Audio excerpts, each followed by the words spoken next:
Muy buenas noches a todos, estamos en un nuevo episodio de Historias Bélicas. Este programa que hacemos junto a mis compañeros. Marcelo Marienhoff, ¿cómo estás, Marce? Hola, ¿qué tal? Buenas tardes. Guillermo Laferrier. Hola, ¿cómo van? Y Jorge Vigo. Buenas noches a todos. Bueno, esta vez tenemos programa especial.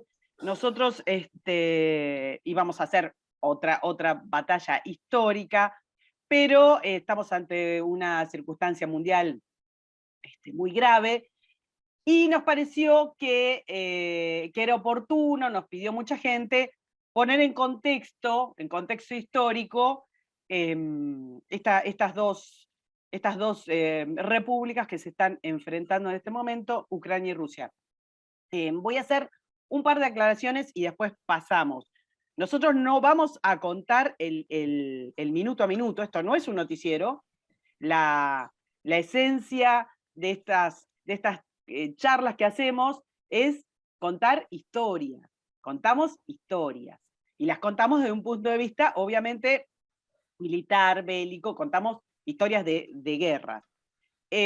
No podríamos, porque no estamos en condiciones, digamos, de tener el minuto a minuto, y además porque esto queda, y nuestra idea es explicar y poner contexto. Así que lo que vamos a contar ahora es qué pasó y por qué. El día 21, creo que fue, corríjanme, hizo... Día 21. Hizo el presidente ruso una conferencia muy larga, una conferencia de prensa muy larga en vivo, en la que de alguna manera explicó su casus belli o por qué iba a entrar en esta confrontación. Y lo hizo explicando, haciendo un poco de historia, en la que expuso su punto de vista de por qué tenía que reconocer a las repúblicas del Donbass y por qué se sentía obligado, digamos, estaba contando obviamente su punto de vista, por qué se sentía obligado a defender esas independencias. Entonces, en base, tomando, digamos, como punto de partida, ¿cuál fue el punto de partida que le permitió a Putin llegar a donde estamos? Es que vamos a contar esta historia. ¿Largás vos, Jorge? Sí, siguiendo lo que vos decís, Karina, el orden que nosotros encontramos es, un poco en la idea también de Putin, es ver qué pasó territorialmente con Ucrania, qué tipo de entidad territorial y a consecuencia de eso política resultó ser, y qué sujeciones debió soportar el Imperio Ruso, bueno, la relación con los mongoles originales, lo que pasó después de diciembre del 91. ¿Qué situación militar general vive Ucrania, no solo por sí misma, sino en el continente en el que se encuentra? ¿Y cuáles son las aristas económicas que tiene todo este asunto? Así que lo que deberíamos empezar es enfocar precisamente de dónde viene Ucrania o cuál fue su origen físico, territorial. Y deberíamos ir a la página 3. Ese es el título de la evolución. Y estos mapas son de, creo que, no sé, del Washington Post o del New York Times, así que los que nos escuchan los pueden ir a buscar perfectamente, pero son la verdad que muy buenos. ¿Pero por qué buscas cosas del imperio y no algo producido acá, qué sé yo? No sé. Porque ya tenía que salir el díscolo. El díscolo a mano del grupo. alzada, algo a mano alzada y que sirva, ¿no? Con estas cosas así, tan, qué sé yo. En fin, dale. Es que como dice un periodista local, yo tengo alma de cipayo. Bien, está bien. Claro, claro. sí. A ver, Dale, originalmente lo que se llamó la Rus de Kiev era un grupo local, ucraniano original, que después va a adquirir otro nombre, y que estaba plantada sobre el río Dnieper en la ruta típica que unía el Mar Negro con el Báltico. Así que era una un enclave territorial económico atraído, recibió la atracción de los mongoles. Ese grupo local finalmente logra separarse de los mongoles, pero ¿qué es lo que sucede?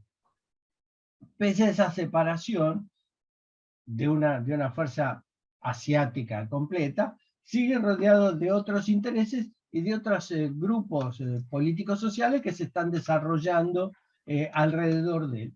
Así que, ¿qué es lo que le va a pasar?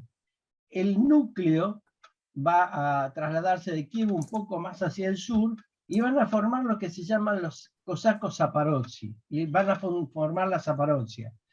Jorge, perdóname, te interrumpo un segundo para una cuestión, para jorobarte, como que es mi función en esta vida.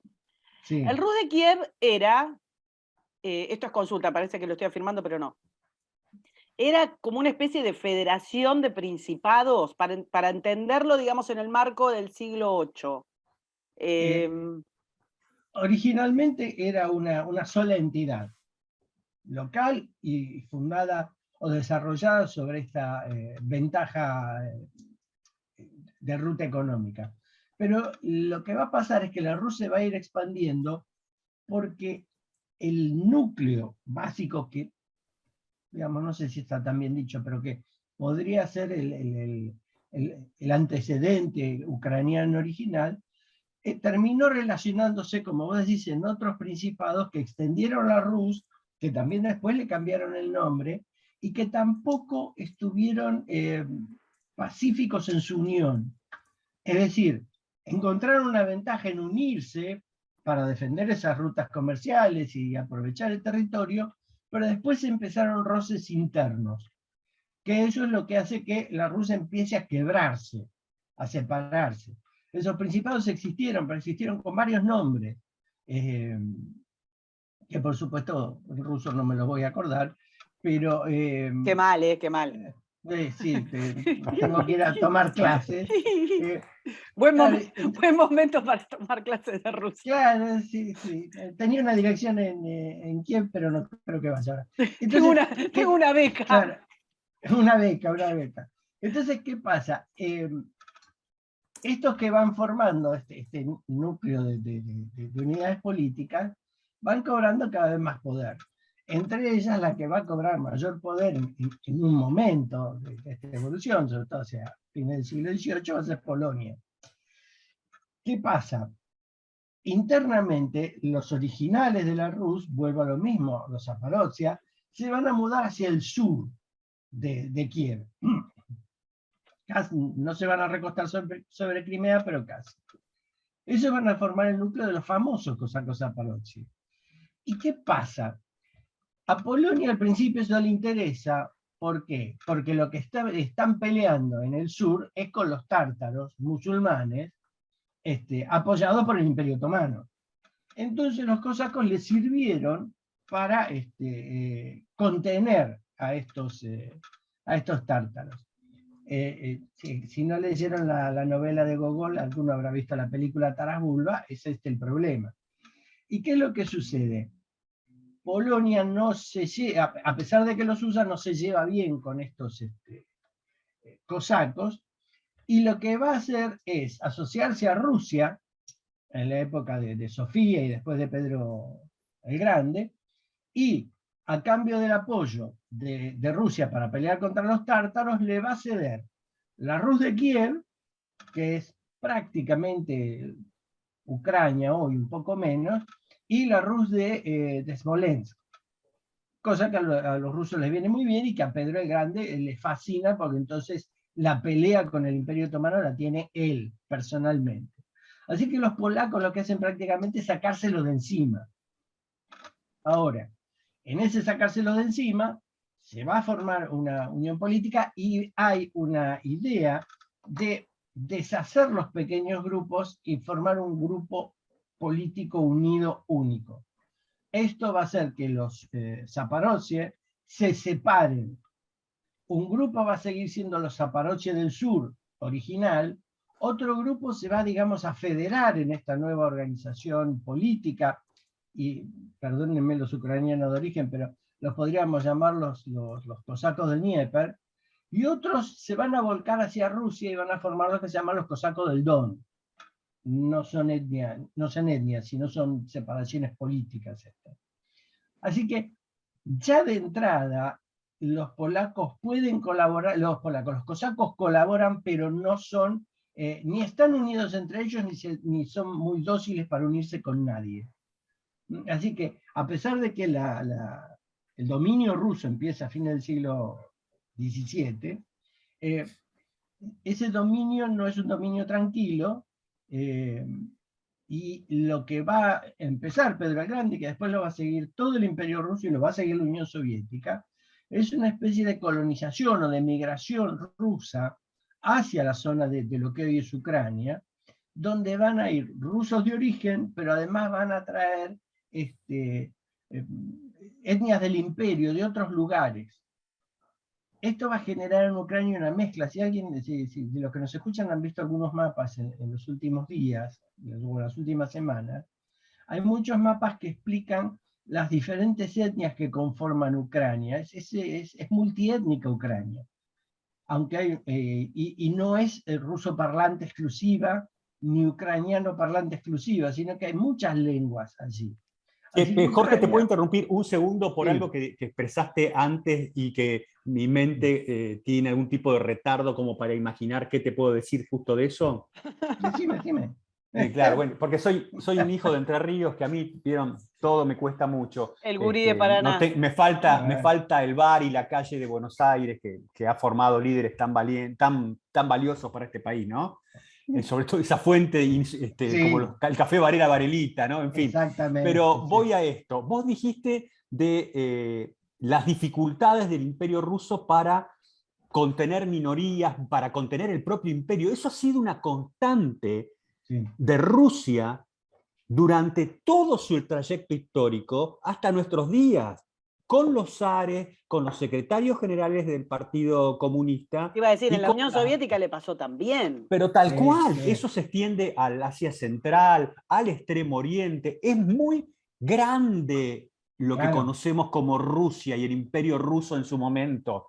Es gigantesco y en términos de cantidad de gente para poder manejarlo, es muy complicado, más teniendo en cuenta, y esto no quiero ser desgraciado, que no tenían un servicio civil de la calidad que tenían, por ejemplo, los británicos o los franceses en su propio imperio.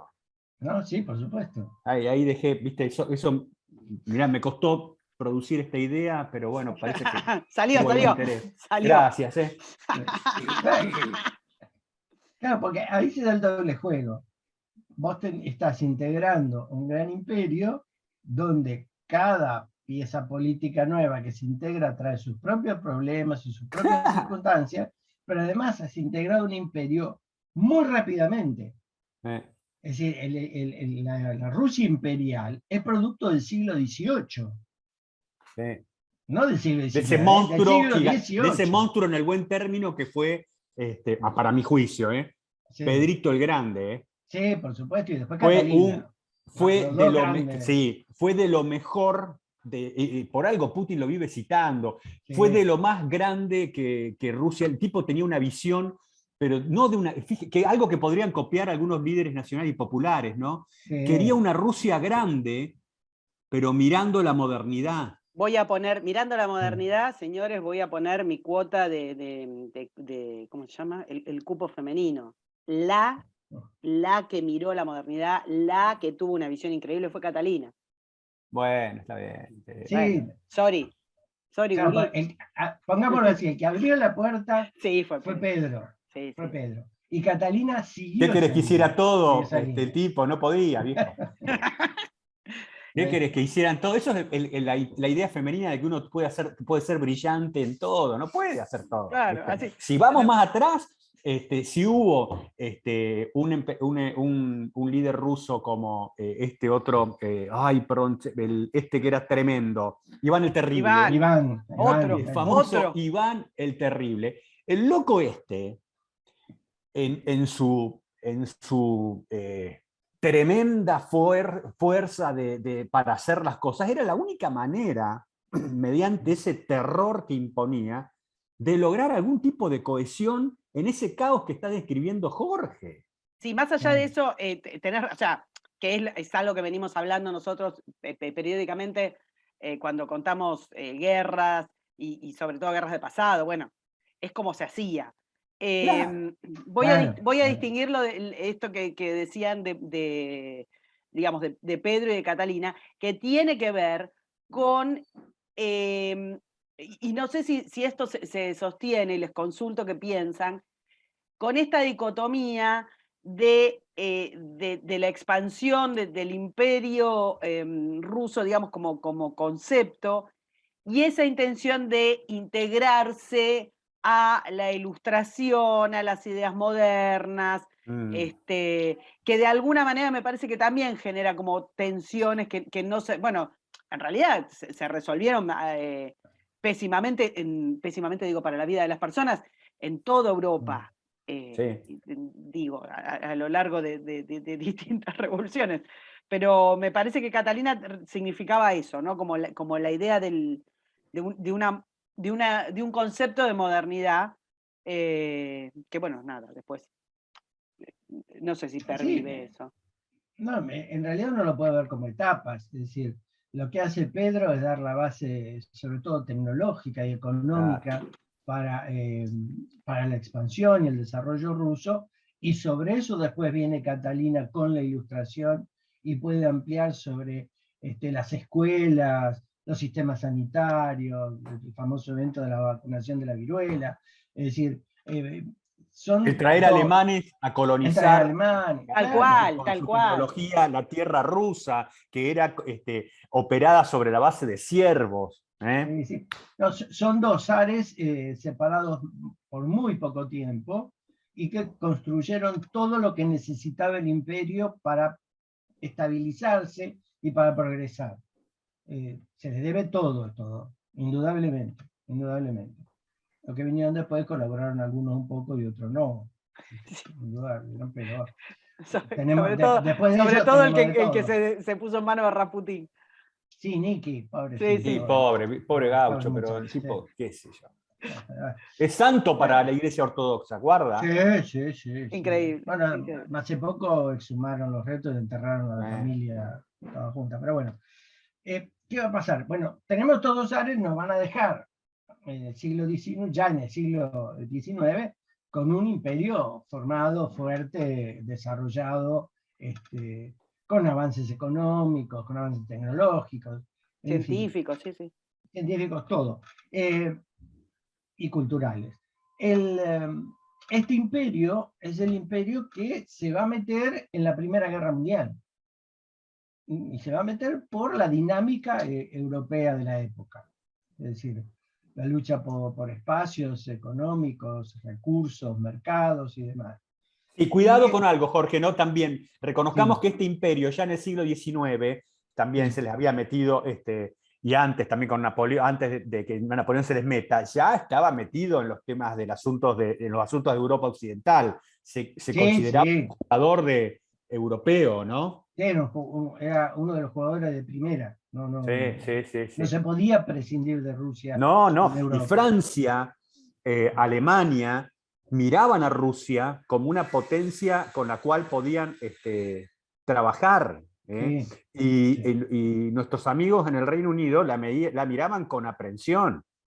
Sí. Eso es fundamental también para entender ahora, porque viste que está, perdón, y voy a hacer la única descripción, no mentira, pero de las pocas que voy a hacer actuales.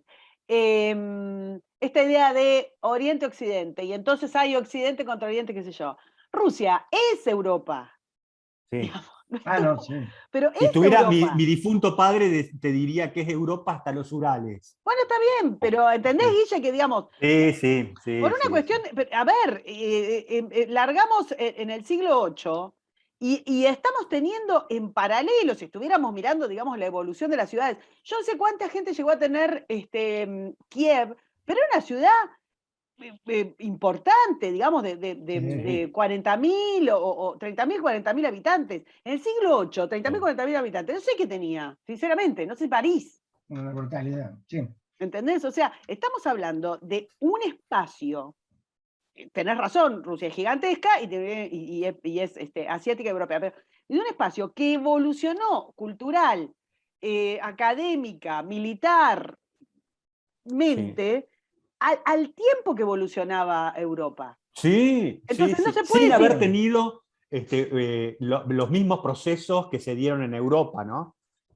Sí, pero tampoco totalmente, diametralmente opuestos. Sí. El tema, digamos, de la evolución, de la formación de los príncipes, esto que comentaba, de la evolución feudal, el tema de la cristianización, el tema, o sea, no tenés una cosa que digas, mira, nada que ver. No, sí, estoy de acuerdo, estoy completamente Entonces, de acuerdo. digamos, considerar que Rusia no es Occidente y entonces no tener los parámetros de Occidente, qué sé yo, a mí me parece una locura eso. No, Sí. no se la puede dejar afuera. Es absurdo. Ahora, para volver al tema de Ucrania, en la Primera Guerra Mundial, Ucrania, obviamente, lo que más va a aportar van a ser tropas de caballería, que van a ser los cosacos. Y va, dada lo que hablábamos antes, de ese tipo de colonización sufrida, va a tener fuerzas regulares rusas también. Ahora, en esa situación de debilidad o de ebullición política permanente que tienen los ucranianos, se van a plegar a la revolución del 17. Es decir, la Fuerza Naval de Sebastopol va a ser una de las primeras que se va a plegar a la revolución.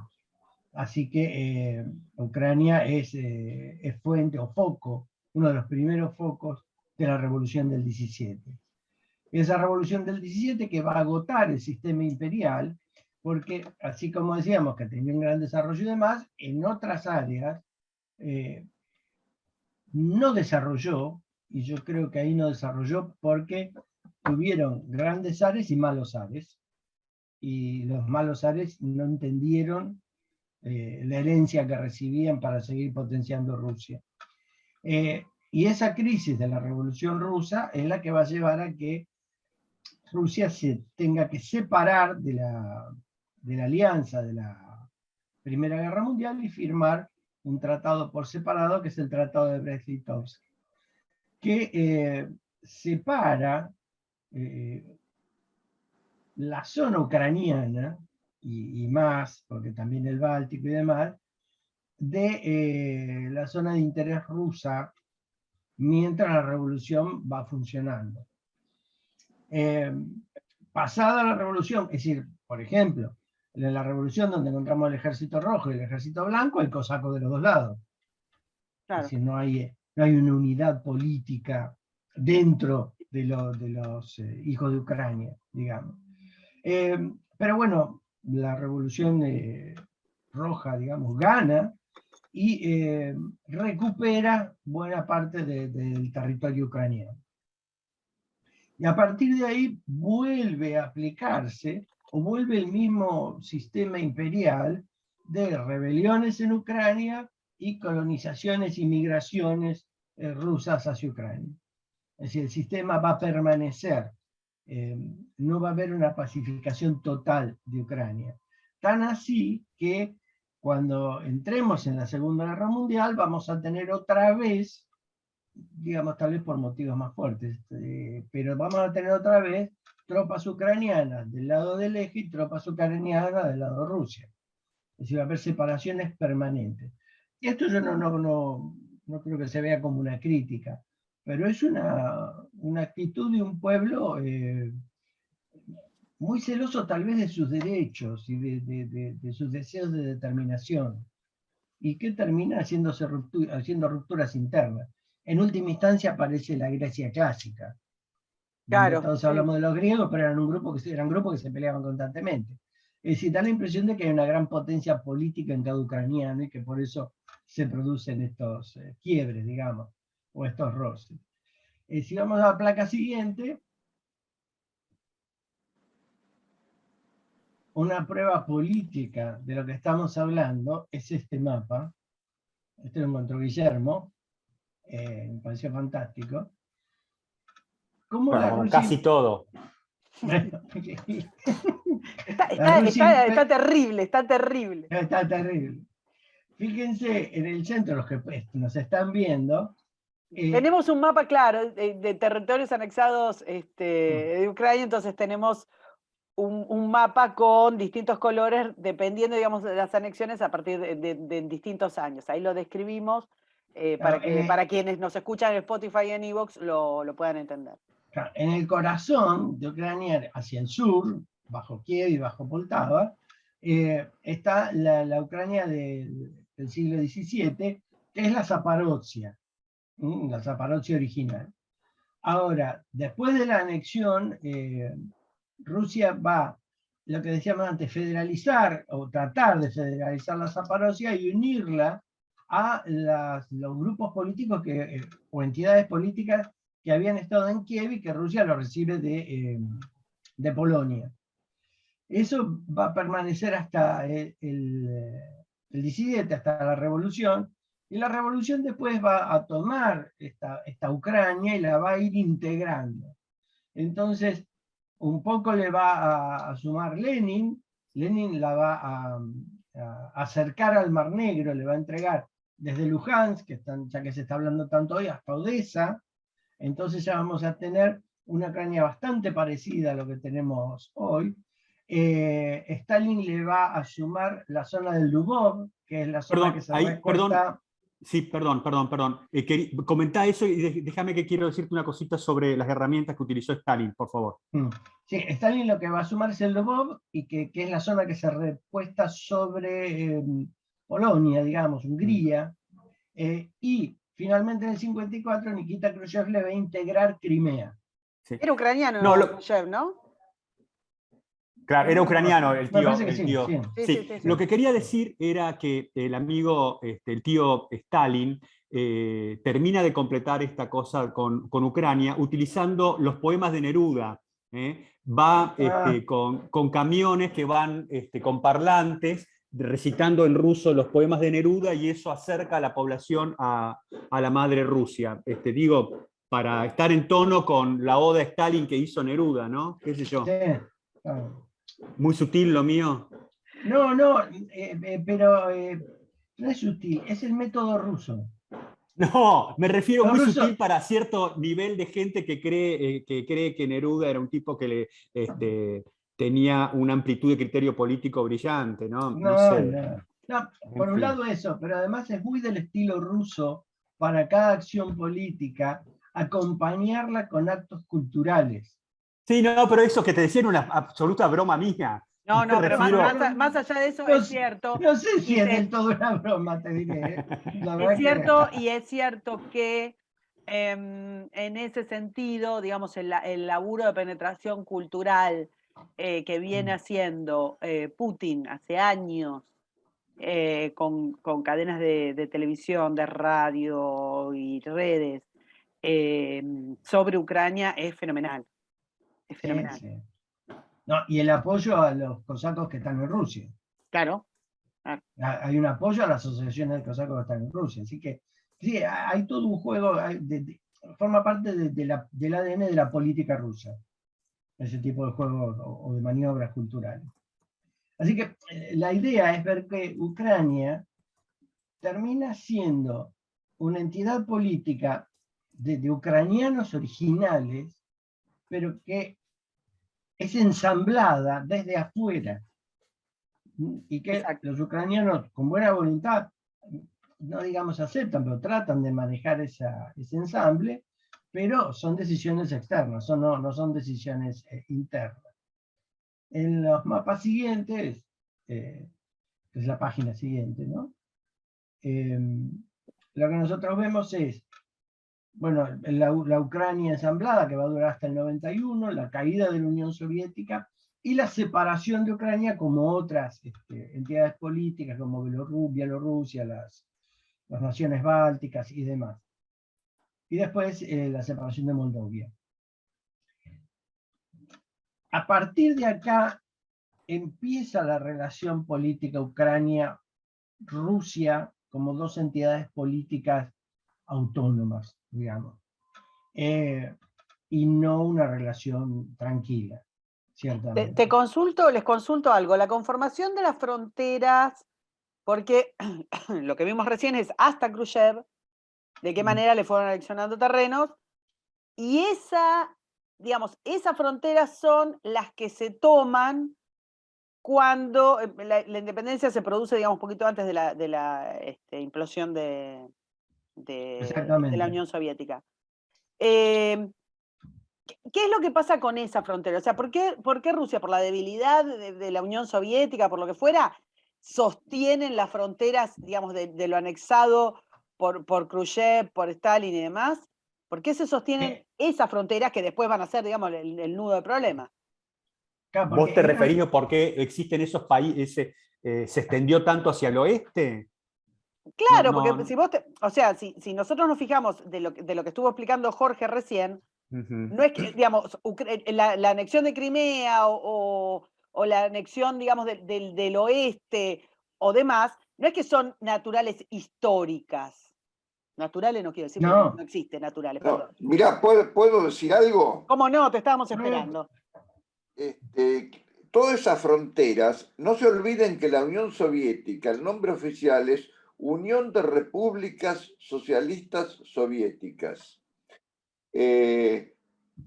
Y era, si bien se mandaba desde Moscú, estaba dividida federalmente en estas repúblicas que a su vez entre ellas mismas están divididas, ¿no es cierto? Cuando se produce el colapso de la Unión Soviética, estas repúblicas socialistas soviéticas, que eran parte del todo y se dividen, se quedan con las fronteras administrativas soviéticas. Claro. Entonces, Ucrania era la República Socialista Soviética Ucraniana y se quedó con esas fronteras. Y bueno, y es lo que aceptó cada uno. Vos fijate que inclusive la Federación Rusa tiene repúblicas internas, Claro. aparte de los oblasts de las provincias, ¿no es cierto? Sí. Entonces esta frontera de Ucrania, bueno, es una frontera dibujada por los soviéticos, por Stalin en el 45 y agregado después por Khrushchev la península de Crimea, y eso fue lo que quedó. Digamos, es una frontera artificial, digamos, en cierta forma. Artificial Pero, y nueva. Sí, y además claro, pero digamos, es muy controvertido el tema, pero también son artificiales, qué sé yo, bueno. No te metas en quilombo. Te pido, por favor. Te pido, por favor, Marcelo. Hay fronteras que son, digamos, naturales. estamos acostumbrados a las fronteras de los estados nacionales típicamente de Europa Occidental, que son casi inamovibles, Francia, España, el Reino Unido. Pero el centro de Europa viene cambiando fronteras desde hace 2000 años como si nada. Sí, es cierto. ¿No es cierto? Tal cual. Lo que decía hoy Jorge, en la Primera Guerra Mundial, por ejemplo, todo lo que ahora es el oeste de Ucrania pertenecía al Imperio Austrohúngaro. Entonces los tipos peleaban contra los rusos, que eran ucranianos del otro lado. Después, cuando se unificaron, estaban todos juntos. Pero un año antes habían estado peleando entre sí. Sí.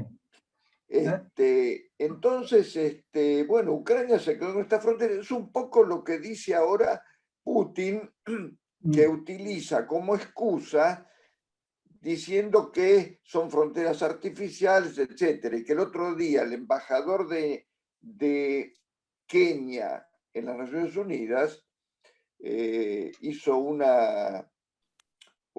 digamos, el discurso, ¿viste?, de crítica a Rusia, y que dijo, miren el caso de África, que todas nuestras fronteras son fronteras artificiales dibujadas por las potencias coloniales y que sin embargo las hemos respetado para no seguir matándonos permanentemente entre nosotros. Bueno, casi. Casi bueno, permanentemente. Casi permanentemente se siguen matando. Pero aparte, independientemente de los temas tribales, los tipos mantuvieron las fronteras coloniales. y las identidades tribales están a caballo de 3 o 4 fronteras en África. Y un poco también en el centro de Europa. Vos fíjate que en el oeste de Ucrania tenés húngaros, tenés rumanos, tenés polacos. O los en algún Balcanes, momento, También los Marcelo, Balcanes. los Balcanes. los Balcanes, en algún momento tenés que decir, bueno, si no es una, digamos, qué sé yo. Una vez un italiano, cuando yo estaba trabajando en Italia, me decía que el paraguas de la Unión Europea estaba desmembrando Europa en las nacionalidades, porque la gente decía, bueno, ahora que soy europeo, que tengo pasaporte europeo de la comunidad, ¿y por qué tengo que decir que soy italiano? Yo soy lombardo, ¿no es cierto? Y esta disgregación, que también es un producto moderno me refiero, no es moderno, es es un renacer de un concepto medieval, ¿no? Del lugar por sobre el imperio. Pero bueno, me fui por las ramas. Todo salió por la frontera esta que es artificial, pero bueno, es la que reconoce universalmente todo el mundo, la frontera de Ucrania. Le guste a Putin o no le guste. Además, en el 91 nadie estaba en condiciones ni tenía tiempo para discutirla. Te iba a decir. Había que aceptarla como estaban y después vemos. Pero convengamos que fue el discurso del 21 de Putin el que Sí. dijo, che, mirá, nos agarraron distraídos, yo no te quería dar esto. O sea, fue Sí, eso. también convengamos que el camarada ya difunto, que descanse en paz, no sé dónde, Khrushchev, es el que metió el despelote al meterles Crimea ahí en Ucrania. Sí, porque la realidad es que Crimea fue siempre rusa, no fue ucraniana. Claro. Pero le debemos la desestalinización, che, a Nikita. ¿A Nikita? Sí.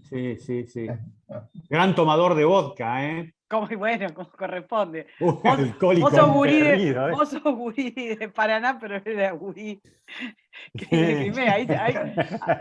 Ahí tomamos vodka. Bueno, avancemos, señores. Ahora, sí, digamos, el camarada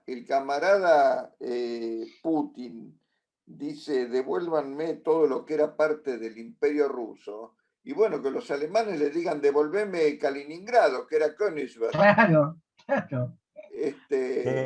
No des idea, Marce. Pero vamos a ver qué pasa con el gasoducto y te cuento. Dale. Bueno, avancemos. Ahora, fíjense, hasta acá, que la historia que cuenta Putin no está tan lejos de la realidad. Te van a matar, Jorge, te van a matar los que... A ver, está amañada, pero no está tan lejos. Lo que sí es que esta historia no justifica lo que Putin hace. No tiene nada que ver. Yo puedo explicar lo que explicamos nosotros, la evolución, la integración y desintegración de Ucrania, pero eso no justifica que yo, porque soy tu vecino y alguna vez goberné ese lugar, te voy a agarrar a patadas. No. Que no se entienda. Todo esto claro, es historia. Eso. O sea, no estamos, cuando contamos, no sé, otras batallas, no es que estamos a favor de uno, estamos a favor del otro. Estamos contando historia, y lo estamos contando de la manera que nos parece a nosotros ameno, divertido y que nos interesa. Nadie está justificando nada. Estamos hablando de guerras. Mis tres compañeros, que son gente brillante, han explicado muchas veces: la guerra es guerra, es un espanto. Y nada, y tiene causas y consecuencias y cuestiones que las relatamos. Acá no hay, perdón, y voy a aprovechar este pequeño, y voy a decir esto y avancemos, porque si no, no terminamos más, pero una de las cosas por las cuales ninguno de los tres nos metemos en batallas recientes, tiene que ver precisamente con esto. Cuando uno cuenta, no sé, canas, bueno, no sé, no va a venir nadie a decirnos. Y tenemos como una posibilidad de tomarlo de una manera relajada y quizás hacer analogías que no sean, digamos, correspondientes y que tengan que ver con llevar el relato más livianamente. Una batalla reciente no se puede llevar livianamente. Entonces esa es la razón por la cual Historias Bélicas no se mete con batallas recientes. porque no, ni tomamos postura, ni estamos diciendo esto políticamente es bueno, esto políticamente es malo, ni nada. Entonces, que no se tome esta historización que estamos haciendo como que estamos bancando ni a Zelensky, ni a Putin, ni a OTAN, ni a Biden, ni a nadie. Avancemos ahora. Bueno, separada Ucrania, lo que los ucranianos hacen es, digamos, la descomunización de Ucrania, la reorganización administrativa y política del país y demás, y empiezan, la época campaña, a volcarse hacia Occidente. Hay un periodo de gobiernos hasta el 2012 de gobiernos ucranianos que se acercan a Occidente. En esa época empieza en alguna medida ese acercamiento a la OTAN. Ahora, ¿qué sucede? En ese acercamiento, en el año 94, Ucrania, que era una potencia nuclear, así, buena parte del arsenal nuclear ruso estaba asentado en Ucrania. Ucrania hace un tratado, es el memorándum de Budapest, por el cual Ucrania le devuelve o le entrega su arsenal nuclear a Rusia en acuerdo con Estados Unidos, con Rusia por supuesto, pero con Estados Unidos, el Reino Unido, y después se van a unir Francia y Alemania, para adherirse al Tratado de No Proliferación Nuclear y que estas naciones, en reemplazo de la ausencia nuclear, le den seguridad y protección. Por supuesto que después no funcionó, pero Ucrania desde el 94 inicia la desnuclearización que dura unos 4 o 5 años. Para el 2002 se habían entregado todo. Ahora, ¿qué sucede? No termina de occidentalizarse, digamos, aunque sí hay gran movimiento, y empieza, porque ¿qué pasa? Todo esto está sucediendo mientras Rusia está en la lona, digamos. Está tratando de organizarse, está viendo qué hacer. Pero cuando ya entramos en el 2011 o 2012, Rusia ya tiene otra potencia, tiene otra forma de actuar y demás, y empieza a tener injerencia en la política ucraniana. Y va a aparecer un presidente, van a elegir un presidente, se llama... ¿Querés que vaya pasando de página mientras tanto? No, porque ahora esto lo terminamos acá, después pasamos. Bueno, dale. ¿Qué pasa? Este presidente, que es el que genera la crisis del 2014, un presidente corrupto que rompe todos los lazos que se habían construido, se estaban construyendo con Occidente, y decide volcarse hacia Rusia. Eso provoca una especie de la Lukashenkea. Claro, es casi una guerra civil. Sí. Es casi una guerra civil. Yo el otro día lo comentaba, había fotos de los incidentes en los cuales la población civil había saqueado museos y usaban armaduras para pelearse con la policía, lo que muestra la ferocidad de la lucha. Esa lucha es la que hace que Rusia intervenga, la que da lugar a que se apodere de Crimea y que favorezca los movimientos separatistas de Luhansk y de Donetsk. Luhansk y Donetsk son dos oblasts completas, pero lo que se separa son una parte de cada una. Esta virtual guerra civil mueve la intervención europea y se forma lo que se llama el formato de Normandía. Francia y Alemania reúnen a Ucrania y Rusia para lograr un acuerdo y un cese al fuego originalmente. Los acuerdos son los acuerdos de Minsk 1 y 2, el 2 es el firme. Pero ¿qué sucede con esto? Porque esto también forma parte de la crisis. Claro. Le permiten a Rusia actuar virtualmente como mediador y no como parte del conflicto. Y acaba de ocupar Crimea. Entonces ya eso desordena el acuerdo. Y cuando uno lee el acuerdo de Minsk, todo carga sobre Ucrania. No hay obligaciones externas. Y el acuerdo de Minsk, lo más importante que tiene, es una parte escrita que es que no haya tropas ni fuerzas extranjeras, virtualmente europeas, o americanas en Ucrania, que se tienen que ir, las que había, y que tiene que haber una reforma constitucional que permita la decisión, las elecciones y la decisión autónoma del Donetsk y de Luhansk. La y famosa además, autodeterminación de los pueblos. claro, y además una decisión no formalizada en el acuerdo, pero pedida por Rusia, como mediadora, vuelvo a decirlo, de que se saque de la constitución ucraniana, que es allí donde está, la decisión de unirse a la OTAN. Esto ahora vamos a ver qué pasa con la OTAN. Lo cierto es que estos acuerdos muy lindos se firmaron, pero no se cumplieron nunca. La verdad que Ucrania nunca los cumplió. Si pudo, no le salió. Parte de lo que decía Putin, ¿no? Parte Putin. de la narrativa Putin. Claro, que usó medias verdades para generar su propio caldo de cultivo. Claro, por eso, el discurso de Putin es un discurso político y dirigido. Estas realidades no necesariamente debían llevar a estos incidentes bélicos. Y realmente uno de los temas graves que también tiene es que lo que Ucrania no pudo hacer, y todavía no ha podido, es dominar a los grupos paramilitares que intervenían a favor y en contra de los separatistas. Eso nunca lo pudo dominar y hizo que desde el 2014 hasta estos eventos, la frontera del Donetsk y de Luhansk fue una frontera caliente de manera permanente.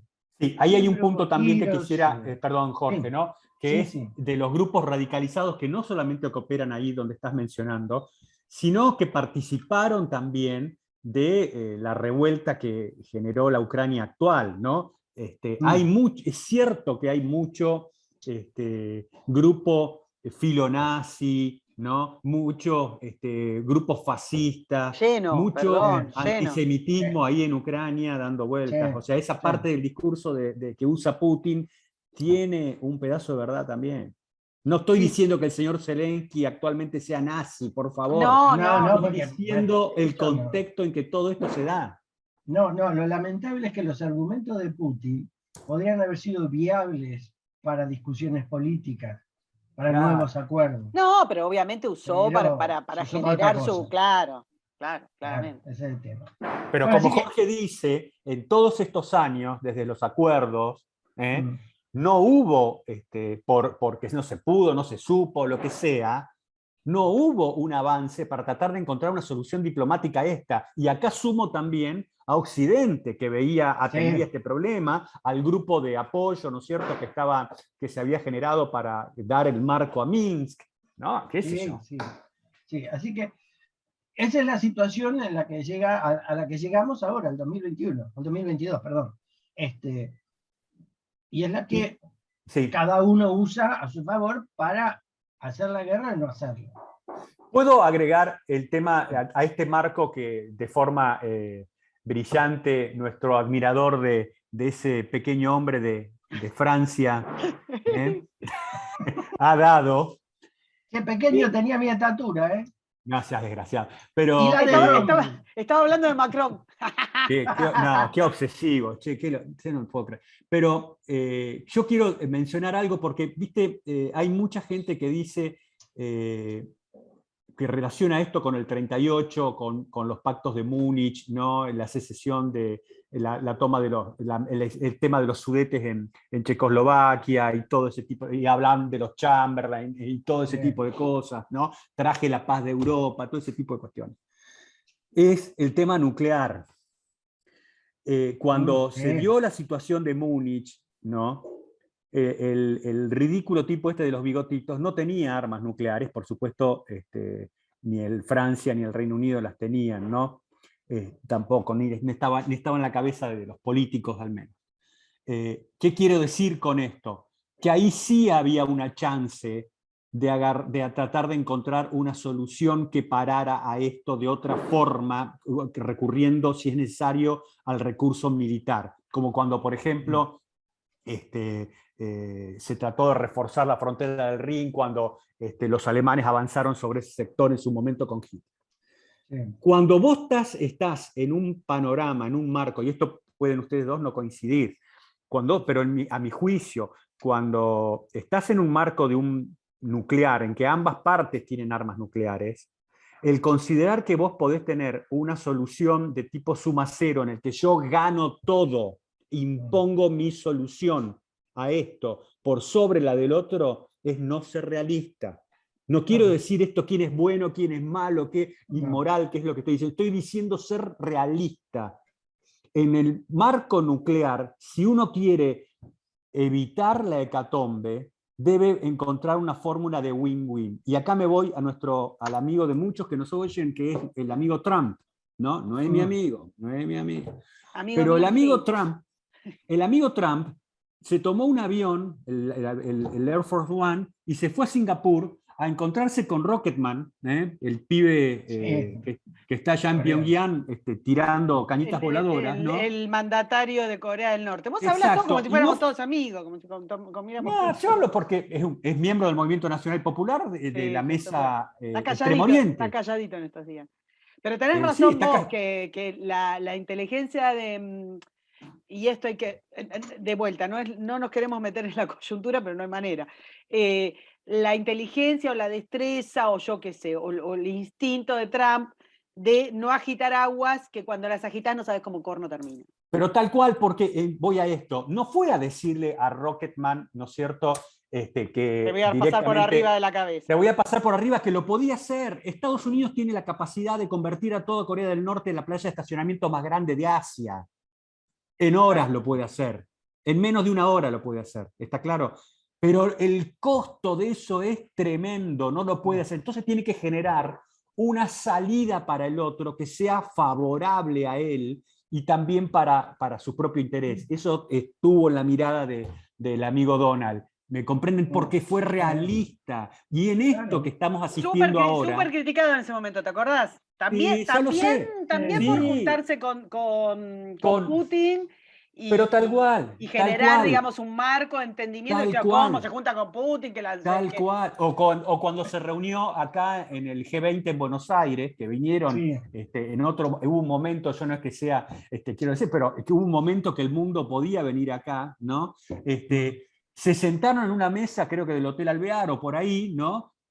Se sentó con Xi Jinping a decir, che, muchachos, ¿se acuerdan que había una tensión comercial infernal Sí. en ese momento? Y se sentaron a tirar las cartas, a ver qué onda, ¿viste? A ver cómo solucionamos a ver, la barullo. tesis de Guille es: con armas nucleares no hagamos quilombo, porque Pero claro, porque todo aquel que te estos no dice, son tanques acá, y bayonetas. pero tal cual, aquí hay gente que te dice, acá falta colocar tropas en el terreno y combatir. No la están haciendo claramente por eso. Claramente por eso. Claro. Ese es el problema, y ese es el dilema que necesita políticos que vean, porque cuando toda la situación que estuvo mencionado Jorge en la eclosión de la Unión Soviética, si hubieran estado estadistas con visión realista de las cosas, de un lado en Rusia, yo lo grafiqué hace unos días con un Gromyko en Rusia como canciller, me refiero como tipo de las relaciones exteriores, que creo que un Lavrov podría haberlo agarrado, pero no tenía el respaldo político de hacer. Y del otro lado, un tipo como Kissinger, jamás hubieran permitido que la Unión Soviética implosionara de la forma desastrosa en que lo hizo, y hubieran buscado una salida para lograr un equilibrio que mantuviera la paz. Sí. Y eso no se logró. Bueno, avancemos, muchachos, porque si no, no terminamos. Ahora vamos a avanzar, vamos a ir al escenario militar, donde lo más importante realmente no es lo local, sino es el escenario global y europeo. Y si vamos a las dos placas siguientes. Acá tenemos el perfil militar. Vamos. Y acá donde también empiezan los problemas, porque estos problemas de ahora empiezan hace mucho. Terminada la Segunda Guerra Mundial y acabadas las buenas relaciones entre los aliados occidentales y la Unión Soviética, y empiezan los roces por las decisiones políticas, la división de Alemania y demás, y el famoso bloqueo de Berlín, los antiguos aliados deciden conformar una alianza militar permanente que es la OTAN. Y eso lo hacen en 1949. Como respuesta a esta belicosidad o actitud caprichosa de la Unión Soviética. Ahora, esa unión nunca fue pacífica. Y uno de los más irritantes de manera permanente fue Francia. Entro, no entro, salgo, no salgo, me peleo, me alío, y aún hasta hoy todavía sigue siendo Francia el niño rebelde de la OTAN. Ahora, esta alianza tenía algún sentido porque estaba la Unión Soviética enfrente, y en un año más, prácticamente, la Unión Soviética va a ser una potencia nuclear. Así que la OTAN tenía un sentido en ese momento. La respuesta de la Unión Soviética fue reunir a aquellos países que estaban bajo su influencia política y crear lo que se llamó el Pacto de Varsovia en 1955. Entonces teníamos el mundo militarmente y también políticamente dividido en dos partes. Pacto de Varsovia por un lado, OTAN por el otro. Y los dos reconocían su existencia en el otro. Claro, sí, justificaban su existencia en la existencia del otro. Claro, era una relación binaria. Uh-huh. El uno sin el otro no existía. Y esto siguió hasta el 91, la caída de la Unión Soviética, ¿sí? El 89 la ruptura alemana y después la caída soviética. ¿Y qué sucede?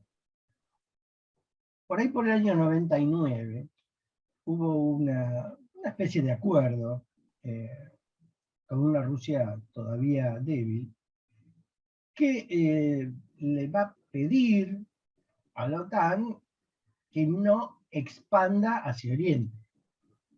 Así que no empiece a comerse los países que ahora no están bajo la influencia soviética.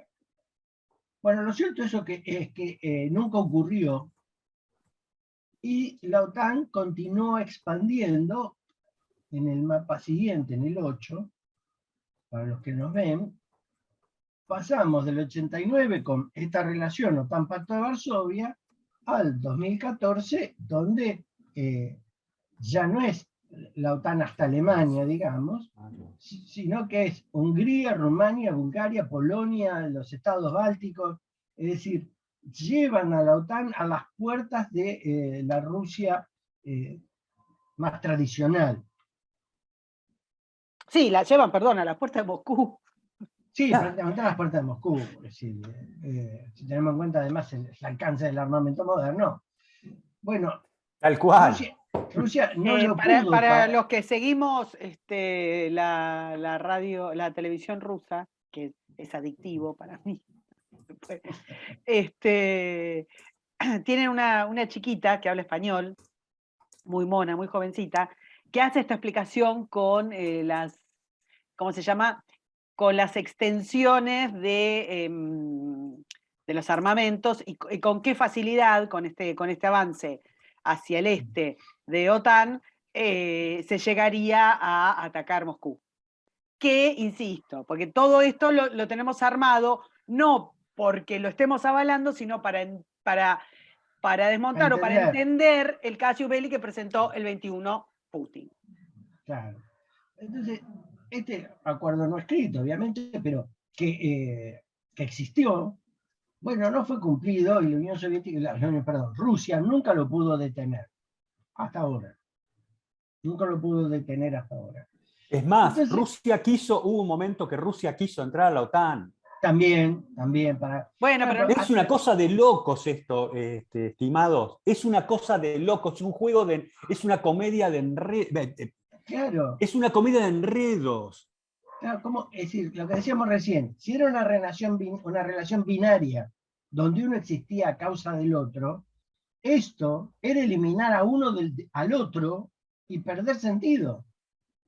Y acá sí se puede ver claramente, digamos, todos los países sobre los que fue avanzando OTAN, que ya los acaba de describir Jorge, y tenemos los dos casos que son paradigmáticos. Uno es el de Finlandia, que que había logrado, digamos, este equilibrio de gozar de las mieles del intercambio, digamos, que excedía, digamos, más allá de lo bélico, del intercambio comercial, civil, turístico, yo qué sé, con Europa, sin estar embrollada, digamos, en la cuestión armamentística y militar.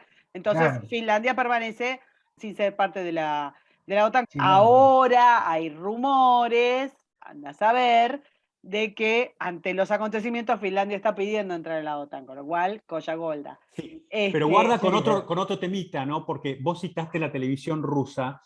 Los rusos sacaron un cable donde el señor Zelensky, no habría posibilidades, ¿no es cierto?, de llegar a un acuerdo de paz, ¿no? Con cierto nivel de finlandización. Hay que ver qué va a pasar. Claro, pero como se puede ver, las dos fronteras bien grandes que tiene Rusia con el resto de Europa son precisamente Finlandia y Ucrania. Digo, para poner en contexto. Y además, también tenemos, para adelantarnos con esto, otra cosa calentita son las repúblicas bálticas, que están ahí en una situación que andas a ver lo que pasa, no lo saben. También, es decir, el problema acá es que serían eventualmente dos enemigos, uno muy cerca del otro, o demasiado cerca del otro, de manera que no hay ningún colchón de seguridad para ninguno de los dos, para cualquier eventual acción que hubiera, y si hasta acá la OTAN está a las puertas de Moscú, si Ucrania se volviera miembro de la OTAN estaría en la cocina de Moscú, directamente, adentro del departamento. Claro. Así que es un problema de equilibrio político, como bien dijo Guillermo, si hubiera habido políticos de fuste en la época en que todo esto estaba sucediendo, hubiesen podido prever que esta expansión de la OTAN era para tener problemas. Claro, y además porque hay otra cosa. La expandieron de esta manera. Rusia aparentemente durante esta expansión no era tan poderosa, entonces le agregaron que van a perseguir con la OTAN al narcotráfico, a las mafias y demás. Y yo la verdad, perseguir el narcotráfico con misiles no lo veo mucho. Claro. Entonces, ¿cómo hacemos para tener ese objetivo y mantener un arsenal descomunal y unos costos militares descomunales? Bueno, pero las definiciones difusas te permiten manejarte como se te cante. Claro, sí, claro. Sí, tal Guillermo. cual. No, tal cual. A mí me da mucho dolor porque ya está, ya pasó. Pero son oportunidades perdidas, ¿entendés? Es oportunidades perdidas y que bueno, no tiene vuelta eso. Claro, así que pero ayuda a entender, perdón, lo que vos estás diciendo, ayuda a entender dónde estamos.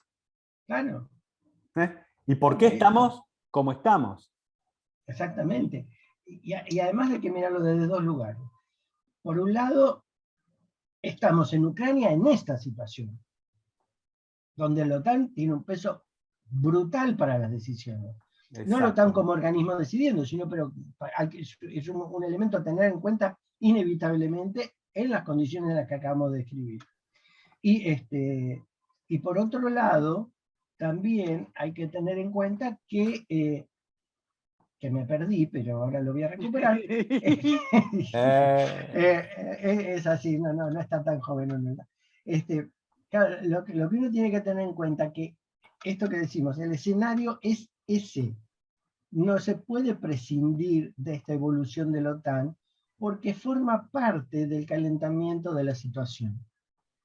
Y porque también una de las cosas que evidencia esto último que está pasando es que semejante expansión parece que no sirvió para nada porque la OTAN hasta ahora no ha movido, es decir, más allá de hundir a Ucrania en créditos militares, que no sé ni cómo los va a pagar, y que si Putin termina apoderándose de Ucrania no va a pagar nada, más allá de eso no ha hecho absolutamente nada.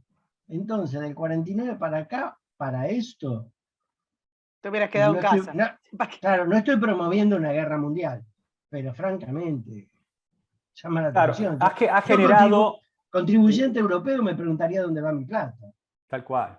Tal cual. Sí, sí. Bueno, Tal es algo cual. que tendría que hacer el contribuyente europeo, por supuesto. Sí. Entre otras cosas, Sí. preguntar por qué mantienen tantas ONGs ecologistas que lo llevaron a una crisis, perdón, porque no la estamos nombrando, no sé si Ya, la ibas a nombrar. ahí vamos, Ahí está. ahí vamos. Porque también tendrían que ver que las pavadas de las agendas socialistas que vienen moviendo desde hace décadas, lo llevaron también a una situación de debilidad imbécil, insostenible. Así que hablemos de la dirigencia, del liderazgo europeo en todo esto, que Claro. es francamente lamentable. En la página siguiente, Como no, allí voy. ¿sí? Esto es muy representativo, tenemos los alcances de los misiles nucleares. Acá estamos, con la rusita de la televisión, la que miramos Guillo y yo. Claro, cubrimos, es decir, yo no recuerdo bien, pero por allá por los 60 se había conseguido un misil que tenía. Escuchame una cosa, no veo Paraná acá. No, la saca, quedó cortado. Quiero saber si llegan a Paraná. Ah. En los 60 se había producido, me acuerdo, un misil que tiene un alcance de 19.000 kilómetros. Bueno, la circunferencia de la Tierra tiene 40.000, así que está cubierta toda la Tierra por el alcance de misiles intercontinentales. Digamos, también, si yo me voy a pelear con Rusia y soy la OTAN, tampoco tengo por qué estar tan cerca ni juntar tantos países. Tal cual. Eso también es una evaluación para hacer. Pero bueno, lo que estamos viendo ahora, estimados escuchas, es un mapa mundi, en el cual tenemos, digamos, trazado en círculos los alcances del armamento, dependiendo, digamos, de los países. Entonces, de Norcorea, de Pakistán, de Irán y demás. En donde se demuestra, digamos, que estamos todos en el horno, a excepción de Paraná. Se sabe que todos vamos a ir para allá. Además, si miramos bien el mapa, los radios están tomados desde los malos del mundo y desde los buenos lo único que dicen es cuánto tienen. Pero bueno, y ahora avancemos es decir, fíjense, tenemos una evolución territorial compleja, una situación militar europea también inestable, compleja y además mal manejada. Y ahora pasemos al otro problema, que es fundamental acá, que es el problema económico. ¡Tarán! Claro. Y que donde tiene que ver un poco lo que vos decías recién, Karina, de ecología y las decisiones y demás. ¿Cuál es el problema acá? Acá tenemos primero la conformación de la Unión Europea, donde que en el mapa el día que se jodió el mundo. Exactamente. Cuando pasaron de ser la comunidad económica al reinado de Bruselas.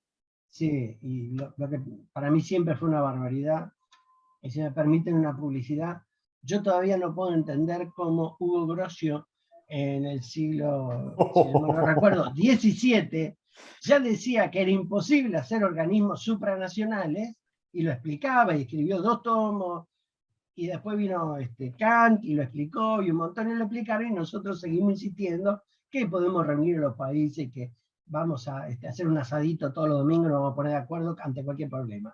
Me parece una estupidez. Bueno, esta comunidad económica ha terminado, como vos decías un poco, Karina, estrechando lazos que cada vez están más tensionados, que cada vez lesionan más intereses, que no... sí, se pasó, digamos, del intento de establecer vínculos de comercio a establecer el gobierno de los líderes del mundo que dicen qué es lo que la gente tiene que comer, con quién se tiene que acostar, qué es lo que tiene que pensar, y establecer sanciones, que esa también van a venir, se va a poner linda. Por supuesto. Entonces, esta unión, lo que se va a encontrar es con un problema, que era bastante obvio, ciertamente, pero que, claro, como trataban de decidir todo juntos, mirando la economía y el control de la población, no se dieron cuenta de lo que estaban haciendo. En la placa siguiente hay un lindo mapa que muestra la provisión de petróleo y gas que hace Rusia a Europa, a esta unión económica, esta Unión Europea. Y la verdad que es brutal. Y están aquí en este mapa, para los que lo están viendo, mostrado solamente los gasoductos y los oleoductos principales. Después hay uno que muestra algo. ¿Qué pasa con esto? Por supuesto que Europa necesita el gas y por supuesto que necesita petróleo. Y si las relaciones diplomáticas hubiesen sido pacíficas y las comerciales hubiesen sido un poco más libres, esto no hubiese generado ningún inconveniente. Pero por supuesto que alguien debió haber pensado en Europa que, como dice el viejo dicho, poner todos los huevos en una sola canasta es bastante peligroso, y terminaron comprándole a Rusia, en la placa siguiente lo vemos, Fíjate. el 46% del gas que necesitan. Con lo cual... perdón, si no fuera una tragedia, es gracioso. Es terrible. Si no Con lo cual, Europa se puso la soga al cuello. Esto parece la vieja frase de Lenin, denle soga a Occidente que se van a ahorcar solo. Porque la verdad es loco, es enfermo.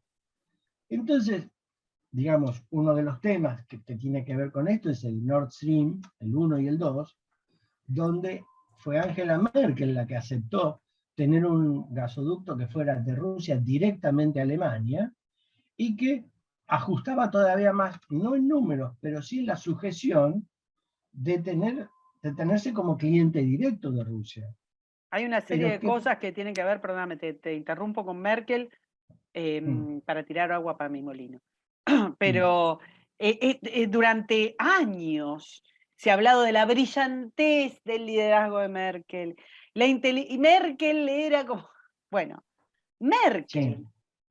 Porque, a ver, vos tenés una dependencia de Europa, del gas ruso, y de otras fuentes de energía en general, porque se han dedicado a hacer desastres. Sí. Pero es Alemania específicamente la que carece de plantas de regasificación. O sea, Alemania está hasta la cabeza. Peor que nada, no le quedan, creo que ya muy poquitas centrales nucleares que además tienen fecha de finalización. Entonces, digo, y todo esto, cuando uno piensa que la economía, la geopolítica, el aspecto militar es como la cosa seria y no le demos bola a los pibitos, a los ecologistas, como que son cosas menores, ¿no? Que no son cosas de la gran política. Sí. No, señores, lo que determinó que Alemania hoy la gente esté envuelta en 25 frazadas porque no pueden pagar y además directamente no van a tener ni cómo calentarse, tiene que ver con y es narrativa, y no voy a decir ni siquiera que es real, porque no es real. La narrativa, este armado ecológico que se fueron construyendo durante décadas, que ahora los va a hundir económica, social, y la calidad de vida del alemán está cayendo, gracias al cerebro de papa frita que armó todo esto. Perdonen que me haya vuelto tan... No, pero es cierto, pero además, no solo fue loco el armado, sino que ahora, frente a esta crisis, son locas las soluciones. Miren esto. Claro, primero, el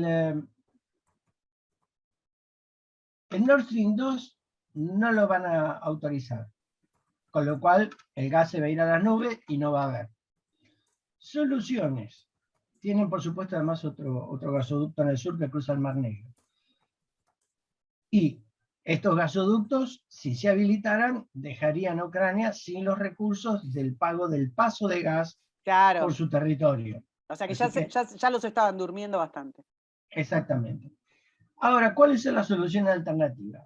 El gasoducto se llama Nabucco, que vendría desde algunas de las repúblicas del sur, más libres de Rusia, cruzaría por Turquía y entraría en Europa.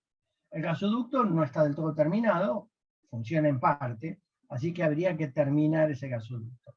Pero las otras soluciones, Polonia propone extender Pero espérate, Jorge, y además quedas en manos de Turquía.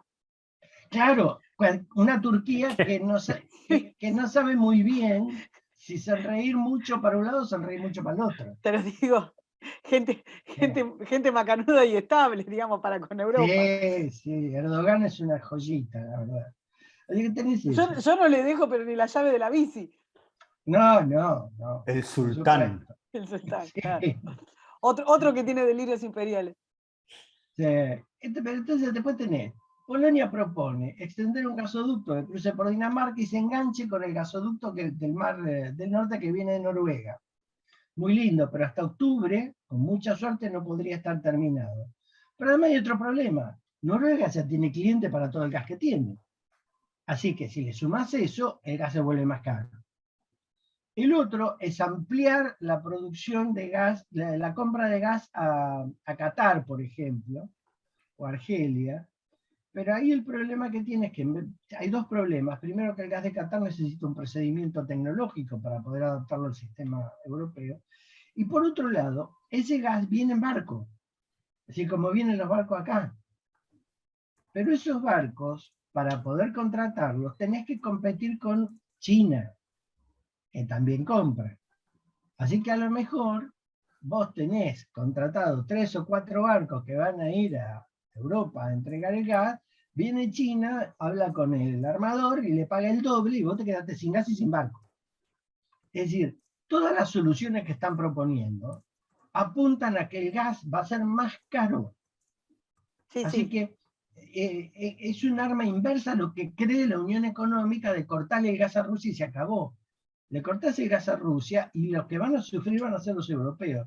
O porque no va a haber gas, o por lo menos va a haber menos, y va a ser más caro. Sí, y le das el arma geopolítica que estaba utilizando Rusia, se lo das a China y eventualmente a países árabes.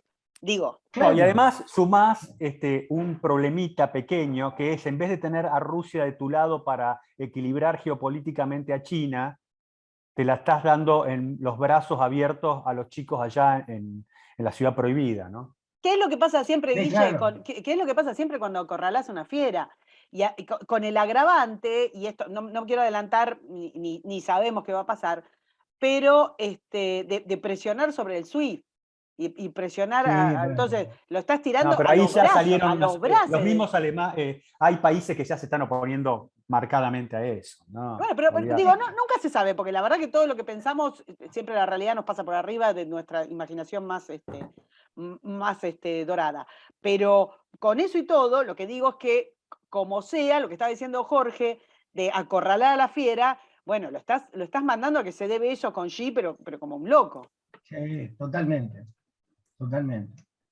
Así que el problema energético también está en el corazón de este asunto. Porque estos acueductos que pongo que saco, por ahora un gran núcleo estaba pasando por Ucrania. Claro. Y fíjense, por eso no fue accidental que Putin en el discurso dijera que Ucrania estaba robando el gas. No lo dijo de casualidad. Lo dijo por los acueductos, por los oleoductos. Claro. Gasoductos. Y lo dijo porque también eso insinuaría una suba del precio motivada por Ucrania y no por Rusia.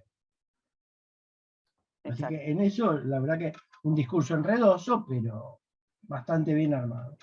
Es decir, esto es lo mismo que estamos hablando desde que empezamos a hablar de la OTAN. Es una suma de decisiones de muy largo plazo que no tuvieron los dirigentes políticos de visión estratégica o de visión de largo plazo capaces de ver y de regular.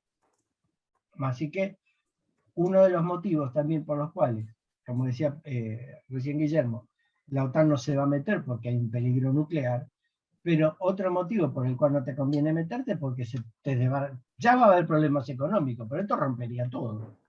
Así que el problema ucraniano no es Ucrania solamente, es un problema europeo que afecta a todos.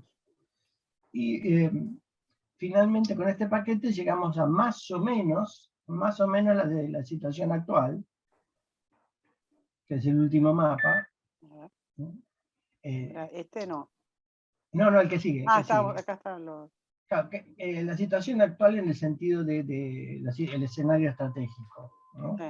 En el mapa se ven Luhansk, la parte de Luhansk y del Donetsk que domina Rusia, la zona de Crimea también es rusa, sobre la Moldovia, que está en relación a Rusia detrás de Ucrania, hay un territorio que se llama, creo que la Transnistria, que está dominado también por Rusia, ¿no? Así que